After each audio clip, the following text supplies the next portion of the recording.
अस्सलामुअलैकुम दोस्तों कैसे हैं। उम्मीद है कि आप लोग ठीक होंगे।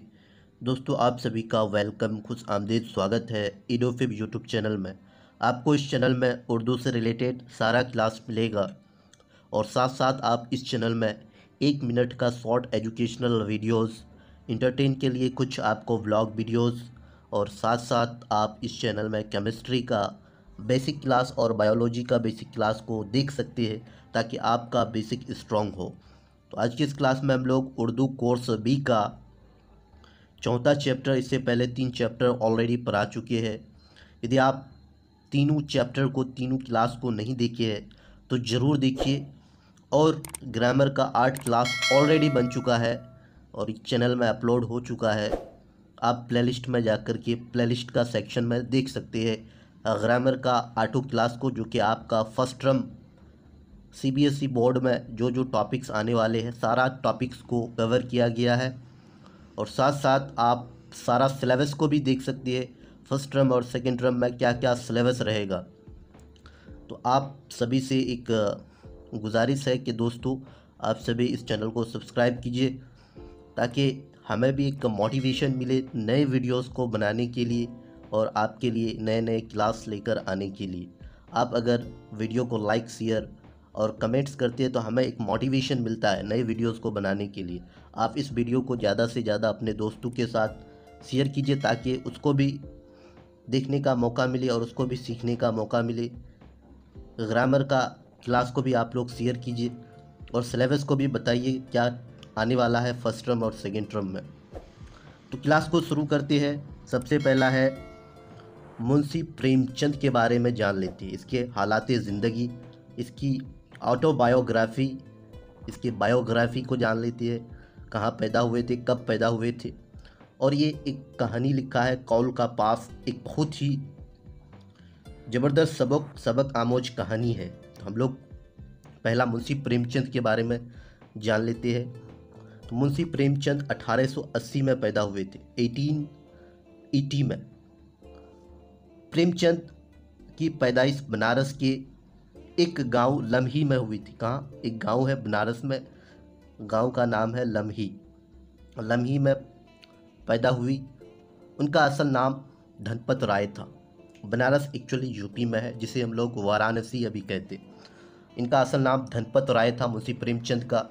इनकी पैदाइशी तालीम यानी जिसको हम लोग प्राइमरी एजुकेशन कहते हैं गांव के मदरसे में हुई थी। मैट्रिक पास करने के बाद, इसको हम लोग माध्यमिक या मैट्रिक्स क्लास 10 कहते, क्लास 10 पास करने के बाद 1899 में बनारस के करीब चुनारगढ़ के एक मिशन स्कूल में असिस्टेंट मास्टर की हैसियत से मुलाजिम हो गए। 1899 में बनारस के करीब चुनारगढ़ में एक स्कूल है, मिशन स्कूल, उसमें एक टीचर की हैसियत, असिस्टेंट टीचर की हैसियत से वहाँ एम्प्लॉय हुए। 1905 में कानपुर के ज़िला स्कूल में वस्ताद की हैसियत से इनका तकरीर हुआ। कानपुर में एक स्कूल है, डिस्ट्रिक्ट स्कूल, वहाँ से वस्ताद की हैसियत से चुना गया 1905 में। प्रेमचंद को लिखने का बहुत बचपन से शौक़ था। उन्होंने ज़िंदगी के दुख दर्द को करीब से देखा और महसूस किया था। यही वजह है कि ज़िंदगी के मसाइल उनकी तहरीरों का मौजू बन गए। जो भी परेशानी था लाइफ में आने वाली ज़िंदगी में लोगों के साथ, उसको वो बहुत ज़्यादा ऑब्ज़र्व कर चुका था, महसूस कर चुका था और उसे जो भी परेशानी, मसाइल, प्रॉब्लम्स थे उसको तहरीरों का मौजू बन गए। उसको लिखना शुरू किया। उनकी ज़ुबान बहुत सादा और सलीस थी। उनके बेशतर यानी ज़्यादातर नावल और अफसाने देहाती ज़िंदगी से ताल्लुक़ रखते हैं। यानी मुंशी प्रेमचंद जितने भी किस्से, कहानी, अफसाने लिखे हैं ज़्यादातर देहाती ज़िंदगी से मुतालिक ताल्लुक़ रखते हैं। प्रेमचंद ने तकरीबन एक दर्जन मिस 12 नावल और 300 से ज़्यादा कहानी लिखे हैं। वो इतना सारा कहानी, अफसाने लिखे हैं। इनका शुमार उर्दू के अहम तरीन नावल और अफसाना निगारों में होता है। मुंशी प्रेमचंद का शुमार उर्दू के एक बहुत ही मशहूर अफसाना निगार और नावल निगारों में होता है। निर्मला, बेवा, मैदान अमल, बाजार हुस्न, ये सारे इसकी मशहूर नावल हैं। तो ये थी मुंशी प्रेमचंद से जुड़ी हुई उसकी हालात ज़िंदगी। आपको हालात ज़िंदगी अगर मुंशी प्रेमचंद के बारे में पूछे तो इसको आप एक बार रिमाइंड करके देख सकते हैं और समझ सकते हैं। उसके बाद हम लोग आगे बढ़ते हैं और सबसे पहला हम लोग क्या देखेंगे, कहानी का कुछ अल्फाज मानी बता देते हैं, लास्ट में आपको दिखा देंगे। तो सबसे पहला हम लोग जानते हैं फ़तेह का मीनिंग क्या होता है। फ़तेह का मीनिंग होता है जीत। क्या होता है? जीत, जीतना। उसके बाद होता है जरी मिश बहादुर, दरिया दिली मिश फ्राग दिली, फौज कशी मिश हमला करना, कौल मिश वादा, वक़्त मिस इज्जत।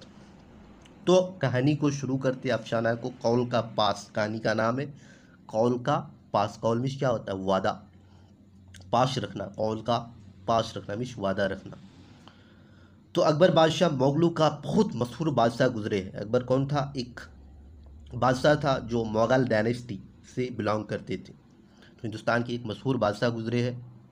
अकबर मुग़ल ख़ानदान का तीसरा सबसे बड़ा, यानी बाबर के बाद उसका बेटा हुमायूं हुआ, हुमायूं के बाद उसका बेटा अकबर बादशाह बना था। तो अकबर हिंदुस्तान के यानी मुग़ल ख़ानदान के सबसे बड़े बादशाह गुजरे हैं, मशहूर फेमस बादशाह गुजरे हैं।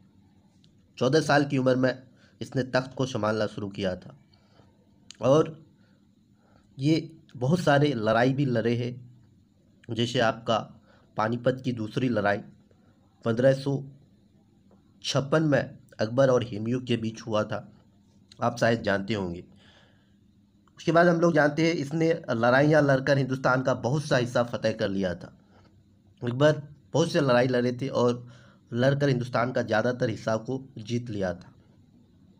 एक राजपूताना रह गया था, राजपूताना एक जगह था वो रह गया था। अकबर ने चाहा कि इसे भी फतेह कर ले और वहाँ भी सल्तनत करे। ये इरादा करके राजपूताना पर फौज कशी की। क्या की? राजपूताना पर फौज कशी की, इसमें हमला की। राजपूत अपना मुल्क बचाने के लिए लड़े तो बड़ी बहादुरी से, मगर आखिरकार उनके पांव उखड़ गए। राजपूतों का सरदार राणा प्रताप सिंह अपने बाल बच्चों को लेकर जंगल में जा छुपा। उसके बाद है राजपूतों के एक सरदार का नाम रघुपत था। ये बड़ा बहादुर और जरी बादशाह था। उसने कुछ लोग अपने फौज में दाखिल कर लिए थे और उनको साथ लेकर लड़ा करता था। उसने बहादुरी में ऐसा नाम पैदा कर लिया था कि बड़े बड़े मुगल उनका नाम सुनकर घबरा जाते थे। अकबर के सिपाहियों ने बड़ी कोशिश की कि किसी तरह इसको पकड़ कर यानी पकड़ ले, मगर वह एक जगह कब रहता था जो उसे पकड़ सकते थे। उसके बाद रघुपत सिंह की एक बीवी थी और एक एकलौता बेटा था। मिस एक बेटा था और एक बीवी। जब वह अपने दुश्मनों से लड़ने को घर से निकलता था, उसका बेटा बहुत बीमार था, लेकिन उसने ना तो अपनी बीमार बच्चे का ख्याल किया ना बीवी का। मुगलों से लड़ने को घर से निकल खड़ा हुआ। हाँ, कभी कभी चोरी छुपे से किसी को घर भेज देता था और बीवी बच्चे की खबर मंगवा लिया करता था। रघुपत सिंह को पकड़ने को अकबर बादशाह ने बहुत सी फौज भेजी, मगर वह किसी के हाथ ना आया। फिर बादशाह ने उसके घर पर पहरा बिठा दिया। अकबर का ख्याल था कि किसी दिन रघुपत सिंह अपने बाल बच्चे से मिलने को जरूर आएगा, बस उसी दिन सिपाही उसको पकड़ लेंगे। इधर किसी ने रघुपत सिंह को खबर दी कि तेरा बेटा घड़ी दो घड़ी का मेहमान है, चलकर इसे देख ले। यह सुनकर रघुपत सिंह बहुत घबराया। सूरज डूब रहा था। जंगल में सफ़र करने का वक्त तो नहीं था, मगर रघुपत ने सोचा कि अगर मैंने ज़रा भी देर की तो शायद मैं लड़के की सूरत यानी अपने बच्चे की सूरत भी नहीं देख सकूं। उसी वक्त चलना चाहा रघुपत सिंह, उसी वक्त चलने को तैयार हो गया। जब रघुपत सिंह घर पहुंचा तो दरवाजे पर अकबर बादशाह के सिपाहियों में से एक पहरेदार ने कहा, बादशाह का हुक्म है कि तुम जहां मिलो पकड़ ले जाओ। रघुपत सिंह ने कहा, मेरा लड़का मर रहा है, इसे देखने आया हूँ, ज़रा देर के लिए मुझे अंदर चला जाने दो, अभी देखकर लौट आता हूँ। उस वक्त जो जी चाहे कर लेना। मैं राजपूत हूँ, झूठ हरगिज ना बोलूँगा। ये बात रघुपत सिंह बोला, बोल करके अपने बच्चे से मिलने चला गया। उस पहरा वाले सिपाही ने कहा, देख आओ। जब रघुपत सिंह घर में गया तो देखा कि लड़का बेचैन हो रहा है और बीवी फिक्र के मारे बेहाल हो रही है। मियाँ को देखकर बीवी की धारस बांधी, यानी उसको थोड़ा हिम्मत आई उसकी बीवी को। रघुपत सिंह ने बच्चे को प्यार किया और दवा की तदबीर बताए। फिर अपनी बीवी से कहा, दरवाजे पर सिपाही खड़ा है, मैं कह आया हूँ कि मैं कैद होने को अभी वापस आता हूँ। बीवी ने कहा, ऐसा ना करो, दूसरे दरवाजे से निकल जाओ। रघुपत ने कहा, यह मुझसे हरगिज नहीं हो सकता। मैं कॉल मिस वादा दे चुका हूँ, इसके खिलाफ नहीं कर सकता। ये कहकर वह दरवाजे पर आया और सिपाही से कहने लगा, लो मैं आ गया, अब मुझे पकड़कर जहाँ चाहो ले चलो। सिपाही ने कहा, तुम्हें पकड़ने को मेरा जी नहीं चाहता, तुम भाग जाओ। रघुपत ने कहा, बहुत बेहतर, तुमने उस वक्त मेरी मदद की है, जब तुम पर बुरा वक्त आएगा तो मैं तुम्हारी मदद करूंगा। ये कहकर रघुपत आगे बढ़ा और गायब हो गया। इस बात को थोड़ी देर हुई थी कि मोगलों का एक अफसर कुछ आदमियों के साथ लेकर आ पहुंचा। पहरे वाले से कहा, हमने सुना है रघुपत इधर आया है। पहरे वाले ने सच सच कह दिया कि रघुपत सिंह अपने बीमार बेटे को देखने आया था और मैंने उसे जाने की इजाज़त दे दी। ये सुनकर अफसर ने पहरेदार को कैद कर लिया। रघुपत सिंह को भी सिपाही के कैद होने की खबर मिल गई, यानी रघुपत सिंह को जो सिपाही उसे छोड़ा था उसकी कैद होने की खबर मिल गई। वह उसी वक्त वापस आया और आकर मुग़ल अफसर के पास खड़ा हो गया और कहा कि मैं रघुपत हूँ, मैं वापस आ गया हूँ, मुझे पकड़ लो और इस बेगुनाह कैदी को छोड़ दो। अफसर ने रघुपत को पकड़ लिया और कैद खाने में डाल दिया, लेकिन सिपाही को ना छोड़ा। अफसर ने दोनों को कत्ल करने का हुक्म दिया। दूसरे दिन सिपाही और रघुपत और पहरेदार को मैदान में लाए कि उनको कत्ल किया जाए। दोनों के हाथ पैर बांधे हुए थे। मुग़ल अफसरान ने जल्लाद से कहा कि दोनों की गर्दनें उड़ा दो। जल्लाद ने तलवार उठाई ही थी कि घोड़े की टापू की आवाज़ सुनाई आई। लोगों ने देखा अकबर बादशाह अपने अफसरों के साथ चला आ रहा है। सब ने झुककर सलाम किया। अकबर घोड़े पर से उतर पड़ा और कहने लगा, रघुपत की गिरफ्तारी का पूरा हाल मुझको मालूम हो चुका है। फिर पहरेदार से कहा, हर भले आदमी का दिल दूसरे का दुख देखकर पिघल जाता है। मुझे मालूम है इस राजपूत की तकलीफ़ देखकर तुम्हारा दिल भर आया था, इसलिए तुमने उसको छोड़ दिया था। इसमें तुम्हारी कोई कसूर नहीं है।